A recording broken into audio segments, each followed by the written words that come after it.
Mga kakwento, hinulaan na ni Waki ang 3-Division World Champion na si John Riel Casimero.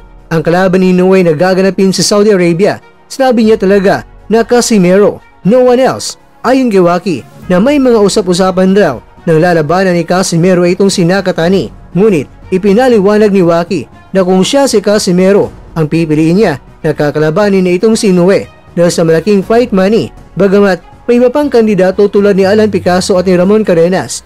Baka rematch ang tinutukoy nito mga kwento, pero hinulaan ni Waki na ang veteranong strongman na si Casimero raw ang mapipili ng Team Inoue.